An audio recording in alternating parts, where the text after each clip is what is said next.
You are listening to Radio Maria Canada. We now present the Health Hub, hosted by Kathy Biasi.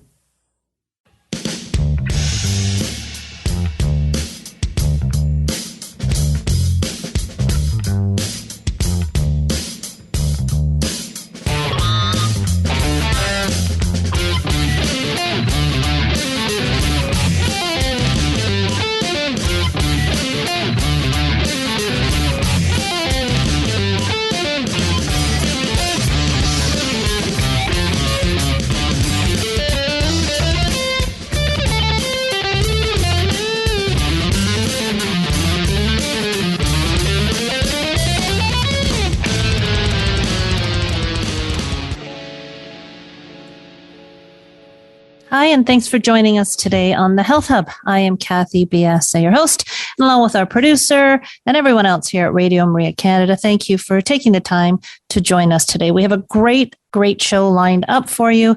Another fabulous guest, Reis Paluso, and we are talking about breath work, our connection to our breath, health, so many different things. It's a show you really want to stay tuned for because it's just so relevant for all of us.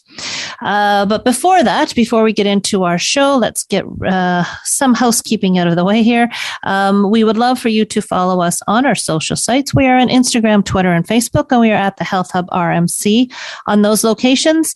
And our email address is thh@radiomaria.ca. So feel free to email us if you have questions, concerns, show guest ideas, anything. We answer our emails quickly. So that is a great way to get in contact with us. And we would love for you to subscribe to our podcast. We are the Health Hub on most of your favorite podcast platforms. You can also find our podcast on the Radio Maria Canada website, which is radiomaria.ca.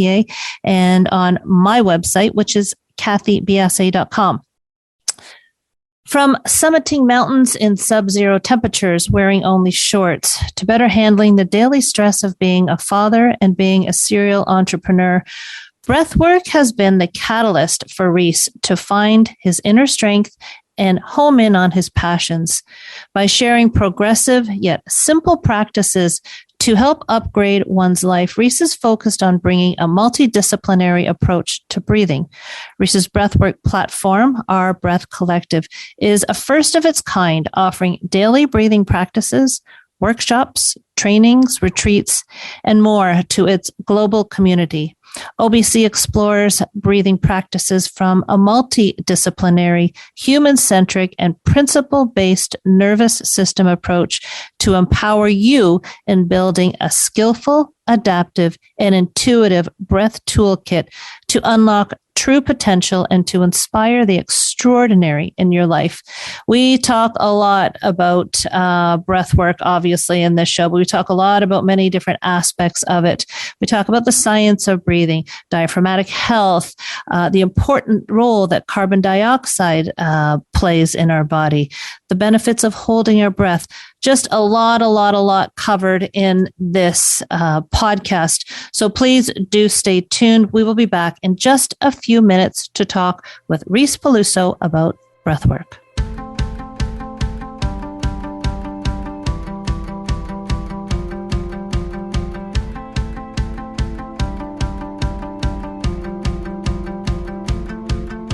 Alarm clock screaming, bare feet hit the floor. Yeah, it's off to the races, everybody out the door. I'm feeling like I'm falling behind. It's a crazy life. 90 miles an hour, going fast as I can. Trying to push a little harder, trying to get the upper hand. So much to do in so little time. It's a crazy life. It's ready, set, go. It's another wild day when the stress is on the rise. In my heart I feel you say, just breathe, just breathe. Come and rest at my feet and be, just be. Chaos calls, but all you really need is to just breathe.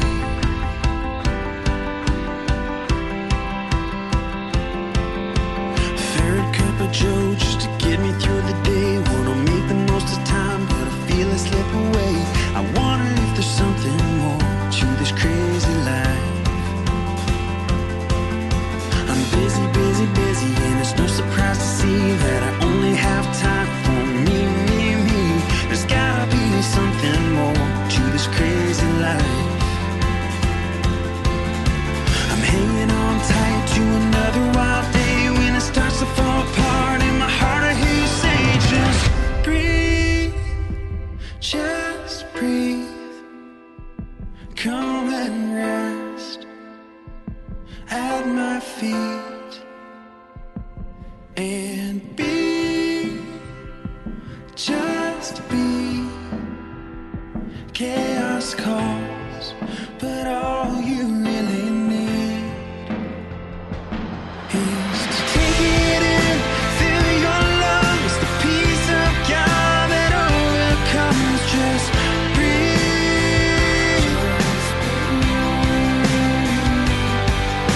Let your weary spirit rest. Lay down what's good and find what's best. Just breathe.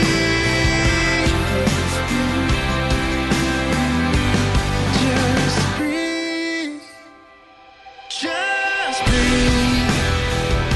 Come and rest at my feet and be,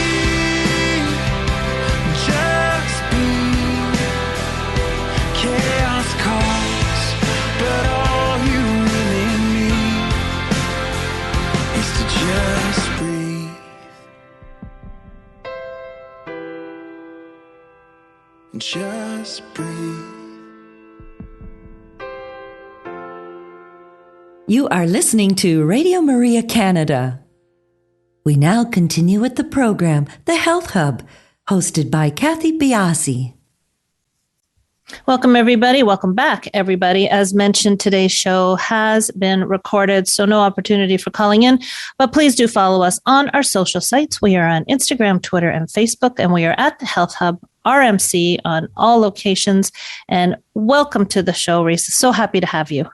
Thank you so much for having me, Kathy. Excited to be here and share about something I'm very passionate about. Well, it's as with a lot of things, for me anyways, once I kind of get a grip into something and I start looking at it more and more, especially when it comes to this area of breath work, the benefits are, you can't overemphasize the benefits of breath work. And you are such an expert in the area. I just hope we have enough time to unravel the key points so that people at the very least can understand how important breath work is and seek out people like yourself. So enough of my talking. Let's get to you. Obviously, you've had a past that has led you up to here. I know that Wim Hof has been I don't know if he's a catalyst for you, but can you explain how you have got to this stage of your path?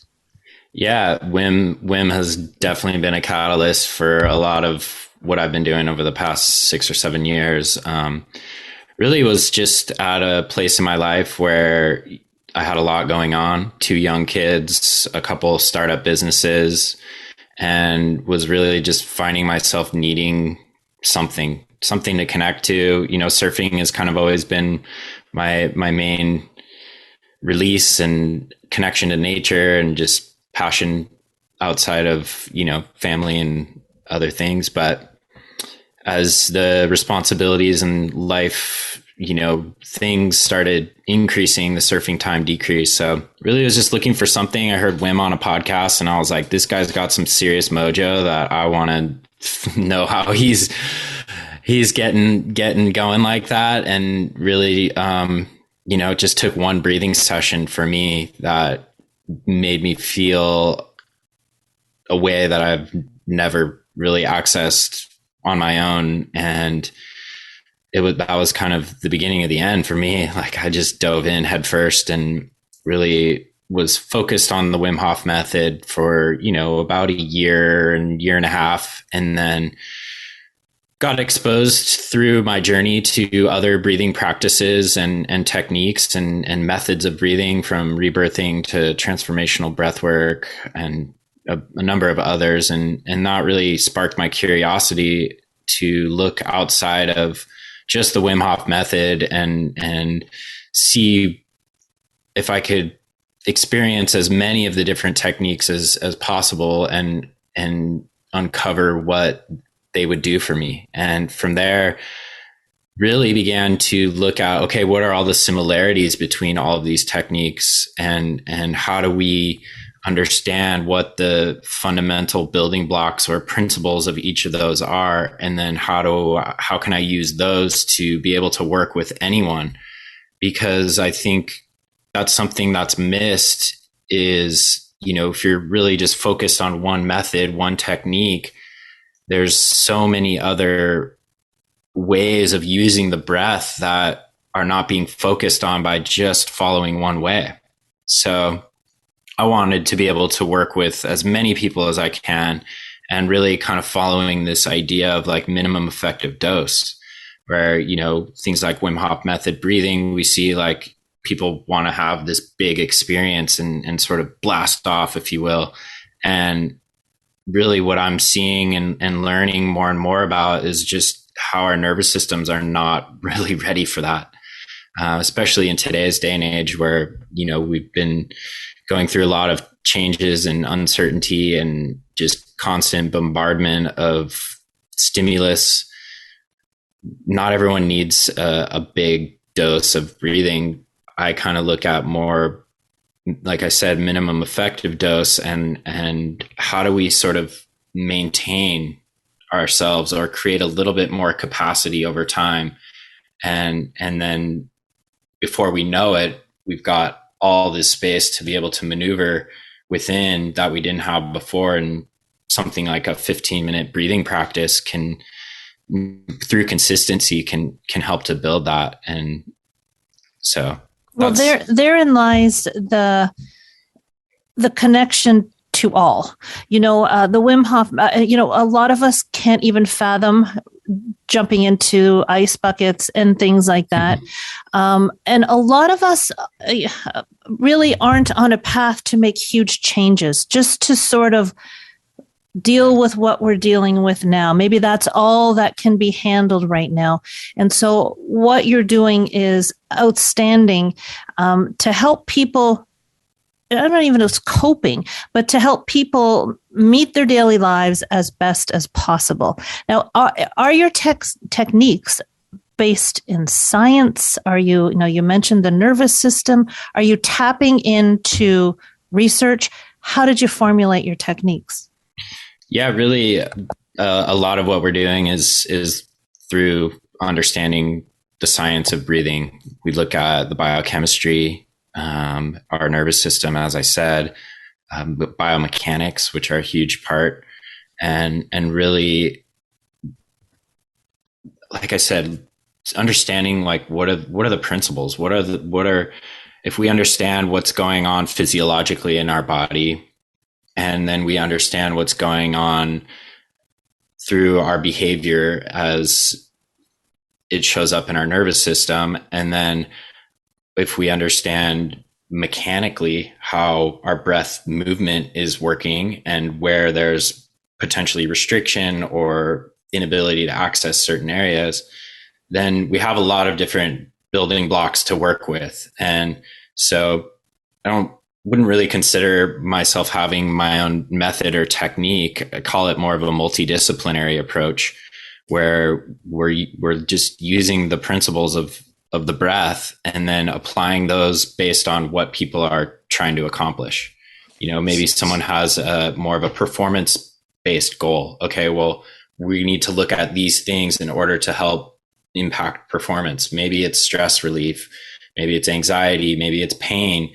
So there's all these different sort of breath cocktails you could make in order to help someone go in that direction. And a lot of it really is based on our nervous system. We all have nervous systems, but they're all different. And so something that impacts me in a certain way, it could potentially be an entirely different experience for you. So that's also part of what we look at uncovering is and sharing with people, is to be able to understand their nervous systems. And that's where we become empowered as individuals. Outside of having a breath coach or someone teach you, we understand our nervous system and how the breath is connected to that. And then we can steer the ship. We can be the captain here. So that would be it doesn't necessarily have to be a mindset shift. It can literally be a health shift, an add-on to achieve, things that you might be working towards. people, you know, I think with when, you know, we hear breath work and we hear a kind of an aesthetic about it. It's like, I want to shift my mind. I need to, but it doesn't have to be. This can be an add-on to your health piece. Absolutely. Yeah. I mean, I think there is sort of a mindset piece that plays a part of it, because we're moving energy and there's a lot of potential sensations and things that we're not used to, that obviously we need sort of this mindset to be able to sit there and be with it. And I actually like to reframe a lot of that and make it as part of my mindset around it. When I feel like the pulsation or the tingly or, you know, whatever is coming up, it's like, wow, that's my energy and my power that I'm stoking. You know, it's not something I need to be afraid of. I'm the one driving it. Like, I'm doing the breathing and moving the breath and creating that in my body. So, you know, there can be a mindset piece to it, but generally speaking, no, it's an add-on. Like, we're breathing all the time, and it's something we're never taught about. Yet it's essential for life. I mean, we take 600 million to 1 billion breaths in our life, and think about how many of those are unconscious. A lot, most of them, you know, and so when you start to get conscious about it and practice, like anything, it's like working a muscle. The more we practice and move the breath with our mind connected to it, then it becomes ingrained. Not only we can build mechanics that we don't have to think about eventually, but we also just generate more awareness to it. And you're moving through your day, all of a sudden you notice, oh, wow, I'm breathing really fast in my chest. Boom, that creates the opportunity, right? You have now the ability to pause where you're at and take yourself in another direction by layering in a certain way of breathing. So I think it's just one of those things that is going to continue to accelerate, in my perspective, because it's high impact, it's low effort. Everyone can do it. You can do it seated at your desk, in your car, lying in your bed. It's always here. It's always happening. And by simply connecting into it and using it in a way that we are under control and putting ourselves in a state where we're trying to go. That's really, I think, what the potency of it, you know, we can self-direct, we can self-regulate. And that kind of begs the question then. I was told that if you watch a baby breathe, that's breathing in its essence. I don't know if that's true or not, but that's something that I was told. So somewhere along the lines, we've stopped breathing properly.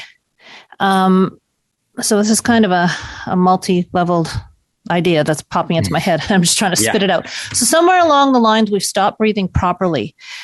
How does breathing improperly, or how does breathing properly, however you want to approach it, benefit us health-wise, or how does not breathing properly take a toll on our health?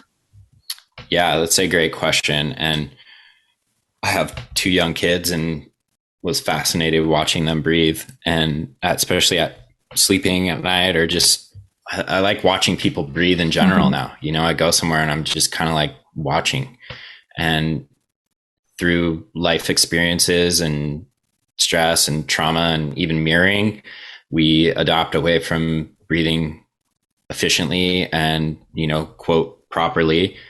And we're seeing a lot of downstream effects of that added stress. You know, where a lot of people simply, even just between breathing through your nose and breathing through your mouth,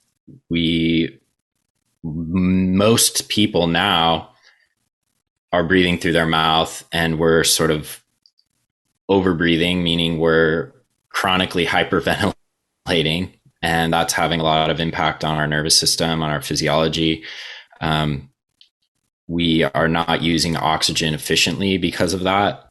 A lot of people don't understand the connection between carbon dioxide and oxygen, and actually for oxygen to be released into our blood, into our cells, we need carbon dioxide present. But if we're chronically hyperventilating and overbreathing, there's not enough carbon dioxide present. So we're wasting the oxygen, more or less. Also looking at modern life and our posture, we're seated a lot, we're hunched over, we're looking at phones. So there's a lot of restriction in our breathing mechanics, which is impacting a lot of different things. Our diaphragm can't move as freely. We're stuck in breathing into our chest, which is stimulating more of a sympathetic drive. There's just so many aspects to it. And generally speaking, that is the starting point at which I look when I work with people, particularly one-on-one, because if we can simply restore breathing function, breathing mechanics, that can actually have a high impact in of itself without even having to do anything. And then from there, you can layer in different protocols to be able to move into a different direction and self-regulate and all of those things. So, I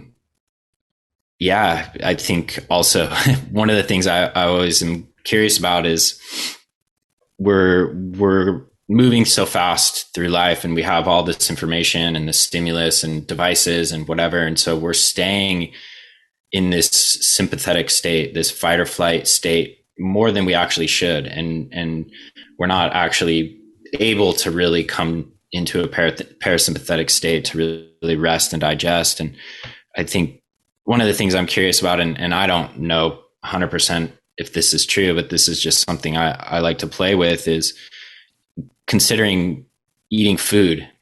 And we have a lot of fast food and food on the go, and we're not actually a lot of times present with what we're eating. We don't ever really prepare ourselves to eat a meal and then to digest it, and so we're eating and we're in this sympathetic state. Maybe we're even still looking at our phone or we're doing something, and then we eat. And then all of a sudden we have all this gastrointestinal, stomach, allergies to food, all these things happening.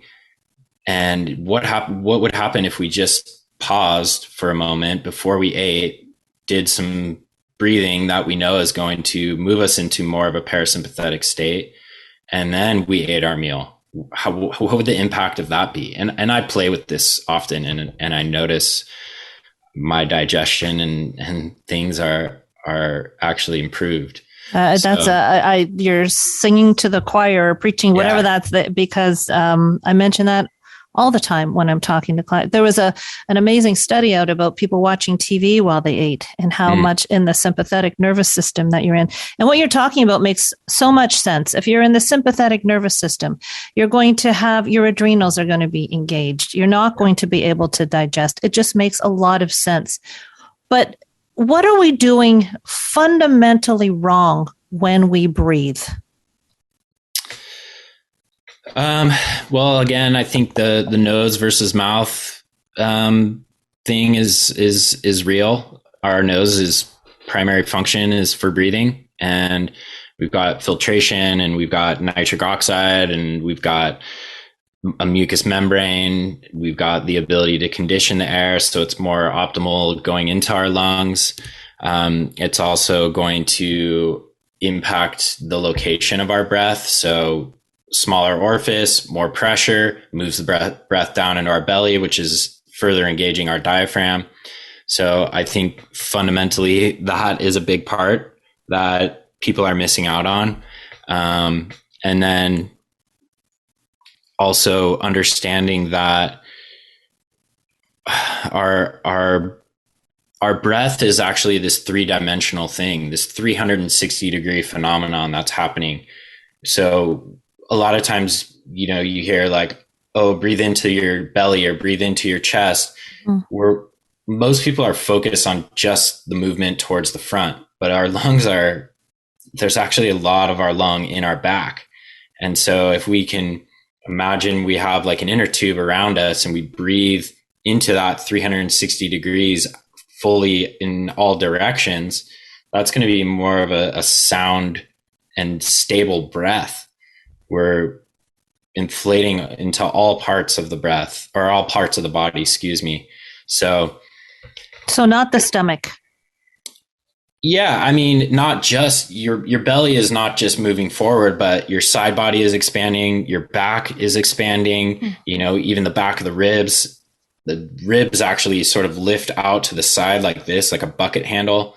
Our sternum lifts forward like this. So there's just like a lot of restriction in our breath, and people are, you hear all the time, like, oh, diaphragmatic breathing or belly breathing. Well, our diaphragm is always engaged with our breath. Like if we're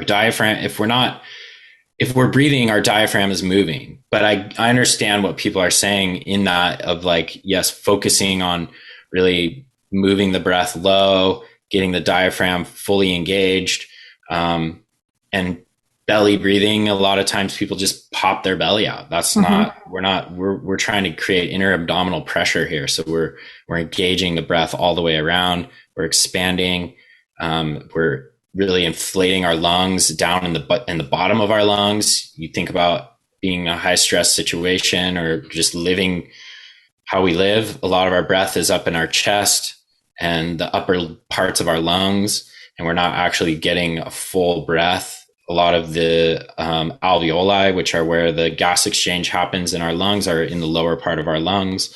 So we're just missing a lot of simple optimizations, which are going to have an impact on our overall health and well-being. So have we lost that, or is it something we need to learn to do? That's my biggest issue here. Yeah, I think it's we've lost it. Again, like you said, watching kids breathe, they're breathing, much more optimally than us. And then because we're doing something 600 million to a billion times, and most of those times unconsciously, we let the external stimulus take over, and then we start breathing in a certain way and retrain ourselves and create patterns that are not aligned to how we're supposed to breathe. So I believe that, we've adapted away from breathing a certain way, but we can also always train ourselves to go back. And so that, like I said, that's a starting point for me. If I work with someone or a group, I'll always start with mechanics.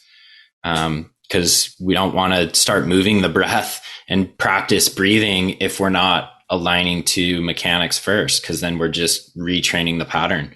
And it's interesting, you see, I've watched a lot of people breathe, and there's so many different areas that certain people are restricted in, depending on what's happened in their life. And, by opening that up for someone, a lot of times I hear like, oh my gosh, like I feel like I can finally breathe again, so we're holding, we're bracing, even just culturally thinking like they got to have the 6-pack abs and, have this sort of physique in a certain way. And we're holding and bracing our bodies, which is then restricting our breath. So it's like, we got to free it up, like let go.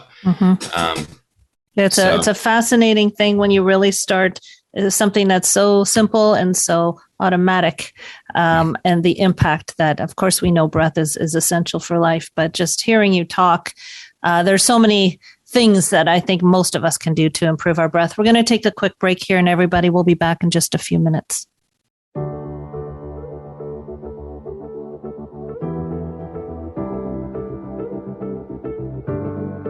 Word of life, speak to my weary heart, strengthen my broken parts, lead me to your open arms. Word of truth, illuminate all these lies. The enemy speaks inside, and freedom I will rise. 'Cause you called me out from the grave, so I can live like I've been changed. There is a new song in my soul, and it begins when I breathe in your word of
You are listening to The Health Hub here on Radio Maria Canada, a Catholic voice wherever you are. To contact us and be a part of the show, email thh@radiomaria.ca. We now continue with the program. Here once again is your host, Kathy Biasi. Welcome back. We are talking about our breath work. We are talking with Reis Paluso, and I want to continue on. This is such a fascinating topic for me. Reis, we talked about, well, not we, you talked about carbon dioxide, and I wanted to go back a little bit on that because I'd like you to drive home here. We often talk about carbon dioxide as simply a waste product, but just once again state how breath work, detoxification, carbon dioxide, proper breath work is just so essential for bringing all these things together. Yeah, I think it, like you said, it's super important. And actually, we don't consider carbon dioxide a waste product. It's a byproduct of cellular respiration. So nothing is to waste. We actually need carbon dioxide, as I said, in our body in order for oxygen to be able to be released into our cells. So we breathe in, oxygen moves into our lungs, into the alveoli, these sacs at the end of the bronchi. And this is where like gas exchange or diffusion happens. So the hemoglobin on our red blood cells, we have carbon dioxide, which is the byproduct of this process attached. We also have oxygen. And for every 4 molecules of oxygen, there's 1 carbon dioxide. So in order for the oxygen, those 4 molecules, to be released, the carbon dioxide needs to be present. So thinking about breath in modern life and how we're breathing a lot through our mouth, as we talked about, which is dumping more air, more carbon dioxide. We also are over breathing, meaning we're breathing more than we actually should. So looking at breath rate, 10 to 15 breaths a minute. I mean, if you're on the 10, you're doing something right. But looking at the population, a lot of people are breathing 20, 30 times per minute. What does that mean? That means we're chronically hyperventilating. We're chronically dumping carbon dioxide. So in order for us to get that oxygen into our cells, which is then converted into energy, we need that CO2. But if we're breathing too much, that CO2 is not there, meaning oxygen's just moving around, not being used. So also, we have this ability to build tolerance to carbon dioxide. So what people don't also quite understand a lot of times is that they think a lack of oxygen is what triggers the stimulus to breathe. It's actually the opposite. It's a buildup of CO2 that signals to our brain that says, I need a breath. So we look at carbon dioxide as sort of this stress molecule. It's a stressor that is signaling different things to our brain and our body. And so as CO2 rises, it says, okay, I need to breathe. And because we're chronically hyperventilating, over breathing, we actually have a very low tolerance to carbon dioxide. So those alarm bells go off really quickly. You hold your breath, boom, alarm bells going off. But we actually have an ability to build tolerance to CO2. So through certain practices, slowing your breath down, holding your breath, and doing other physical activity connected to breathing and holding breath, we can actually start to build up that tolerance to CO2 so that then we can be more efficient with oxygen. So it all works together. Like nature nothing is out of place. And so just through life and things, we've adopted away from being more efficient, but we can pretty quickly adopt back. Back to that body is a beautiful thing and able to heal. Yeah. How We many of got you it out all there? here. Yeah, it's all there. We just have to. And that's what's so exciting about breathing. And what I love is like, yes, it's a practice. It can feel super cosmic and it can be the spiritual experience, but then it's got science that's really showing you exactly what's going on. And for me, I love that because it drew this brain body connection, right? I could see charts, maps, images of what's happening in my body. And then boom, I can like start to feel it in a new way. Okay, that tingling means this is happening, you know, or whatever. The experience is just enhanced, and there's not really any sort of second guessing. It's not just this woo woo thing that's happening. It's deeply rooted in our biology, and it's something that we can actually understand a lot more than other things that we're doing, you know, outside of breathing. A lot of modalities are we don't have the ability to get in there like we do with breath work or breathing. So, and how many people right now are really focusing on their breathing? I've been doing it now for the last 25 minutes, trying to figure out where my lungs are going and so forth. You know, this must be fantastic for athletes to dip into this and to really get a hold of their breath work. And you talked about holding your breath. So I want to talk about holding your breath. I want to talk about the diaphragm. And does holding your breath, other than giving you the CO2 tolerance, does it do anything for the musculature, for the diaphragm? Is it a worthwhile pursuit, and you know, how long? Yeah, there's a lot of different reasons why we hold our breath. As I said, it can help to build some tolerance to carbon dioxide. It's sort of ability to handle a stressor. You know, it's like our mind likes to play tricks on us. It'll come online first and be like, you've been holding your breath for like a minute now. You probably need to take a breath. But if you can actually work with that and say, no, your body will give you the signal. You will know when you need to take that breath. You know, there's a lot of interesting research being done by a man named Gordon Mitchell out of the University of Florida. He's working with spinal cord injury patients and working with hypoxic air, so meaning low oxygen. And he's finding some incredible things that are happening with motor skills and motor function. So someone who has a spinal cord injury, maybe they don't have use of their arms or their legs in certain ways. And they're actually finding that by using hypoxic gas mixtures that they can improve motor coordination, motor function.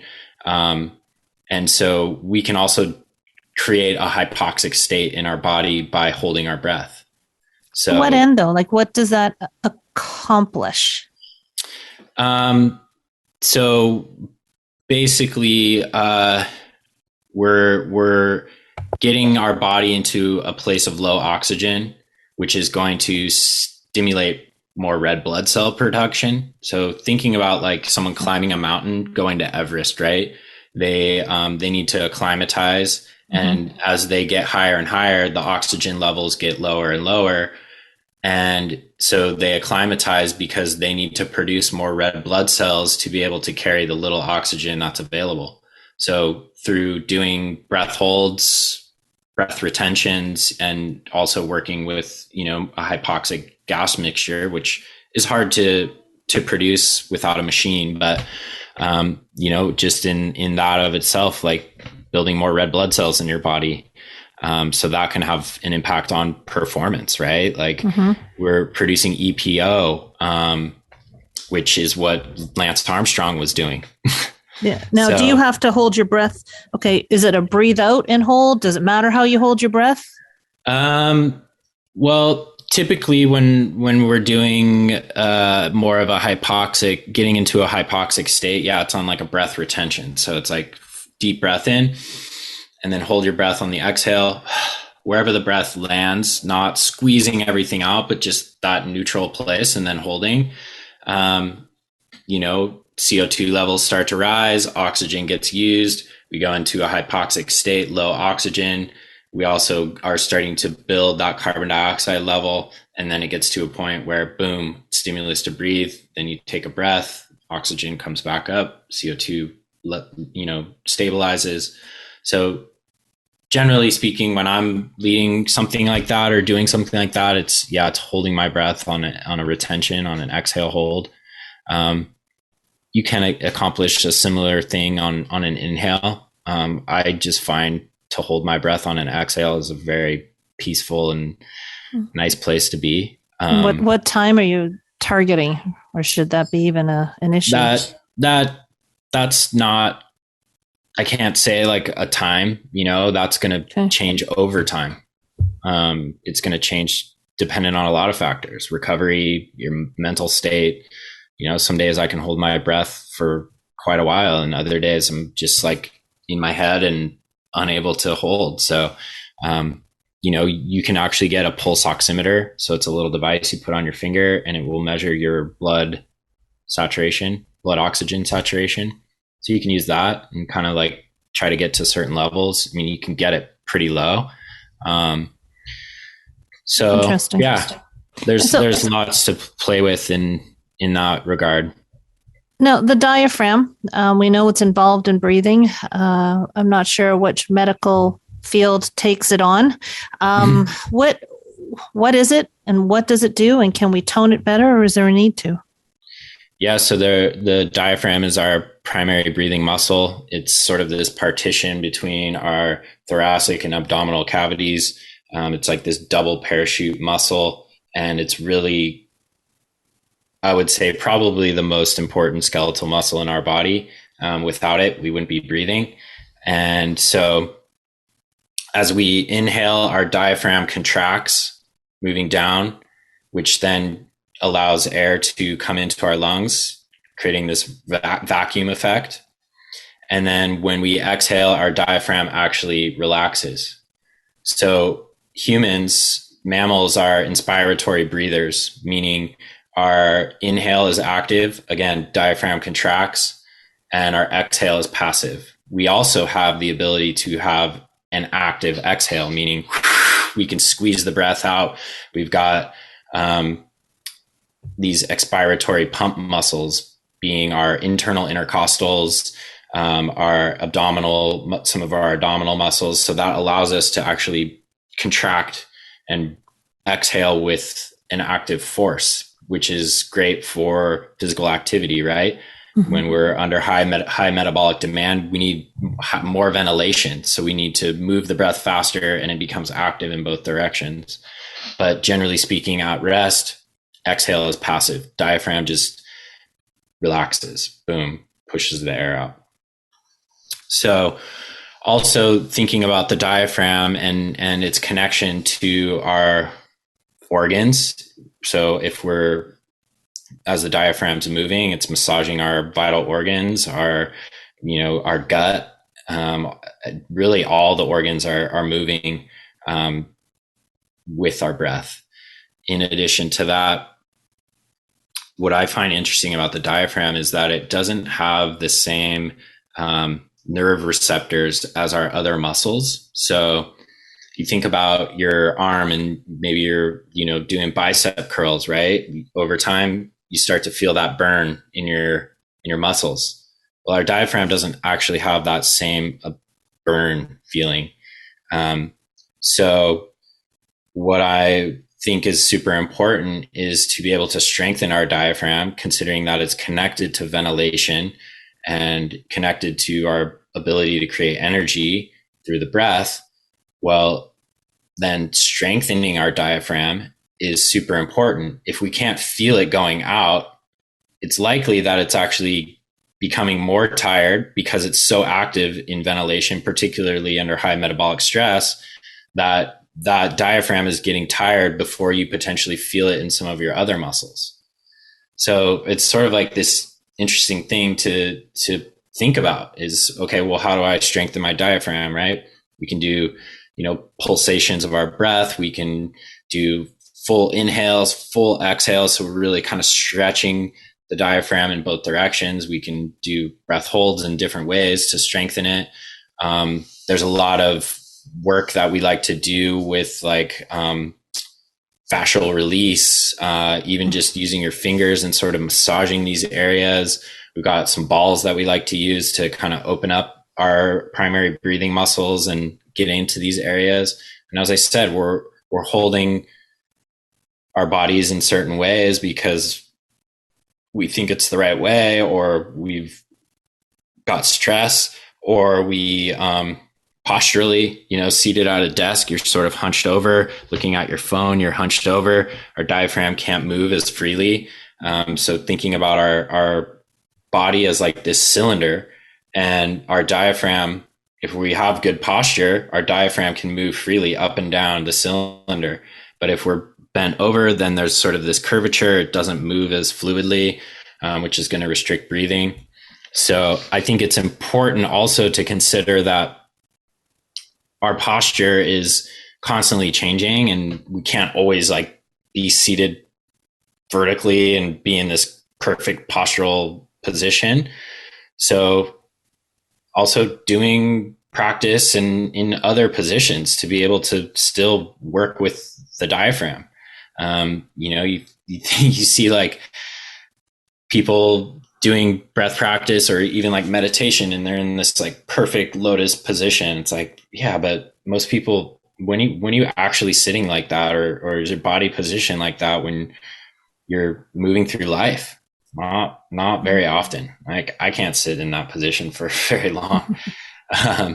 So it's like we need to look at how do we work with what's going on here. And so I think a lot of what we're doing with mechanics is looking at the diaphragm. How can we get people to engage it, strengthen it, connect to it, and that is an important part, like really I said, is. Again, another aspect that's not discussed too much. If you were going to leave us with some great tips, maybe how to start off, just getting on the right path of breathing, do you have any of those, or is it just too simplified to say? Well, I think just starting to notice your breath is the key. So when you're in a stressful situation, or maybe even you're sitting at your computer writing emails, just pay attention to how you're breathing. Awareness is the gateway into being able to change. If we're not aware, then we don't know what to change. So just simply noticing that. There's a lot of great resources to learn about breathing. I know you've had James Nestor on your on your show, and his book was such a gift to the breath world. And just he brings in all the parts, like the science, the spirituality, the anthropological look at it, like, and ties it all together. And he has his own personal, experiment that he does on himself. And so, yeah, just get curious. Like that's what's led me to where I am, is just the curiosity. I think breathing is the ultimate rabbit hole. It's never ending. Every breath is different. Every breath is fleeting. Our body and physiology and nervous systems are constantly changing. So there's always something to explore, and really looking at our brain and what we know. We have a very limited knowledge of our brain and of our breath. And so I think we're going to just start seeing more and more come through research and science that's happening. So it's really an exciting time to get that curiosity going. And for those looking to start breathing and doing a daily practice, or even just getting educated, that's what I do. I've actually got an online platform called Our Breath Collective, and we lead daily live guided breathing sessions every day. We've got a bunch of different teachers with different perspectives. So people can come and breathe with us. They're all about 15 minutes long. We say it's like, flossing your teeth for the day. And then we've got a variety of other programs that we do, from workshops to deep dive courses, retreats, teacher training. We're really just focused on making this work and these practices accessible to the world, and trying to help as many people as we can. And it's an awesome community of people that we continue to grow and have this incredible impact on people. And it's such a simple yet complex thing that's happening. And well, it's the ultimate connection to our body, right? Yeah. And something that, you're bringing awareness to. And I think it's just absolutely vital. And your website is ourbreathcollective.com. Everybody, when the podcast comes out, it'll air at the radio show first, but as the podcast comes out, you'll definitely have all the links to that. I want to thank you so much, Reis, for joining us. It's a fascinating topic, and one that I'm certainly will be following up with you. So thank you so much for joining us today.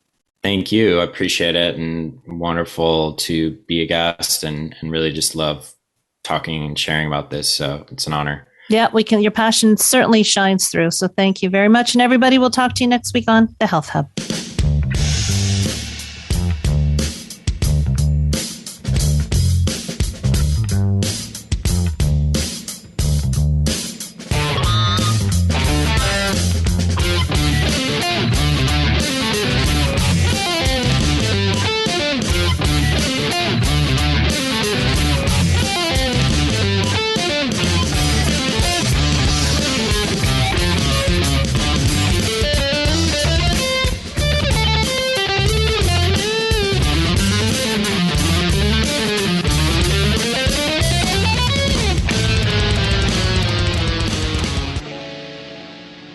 You have been listening to The Health Hub, hosted by Kathy Biasi, here on Radio Maria Canada.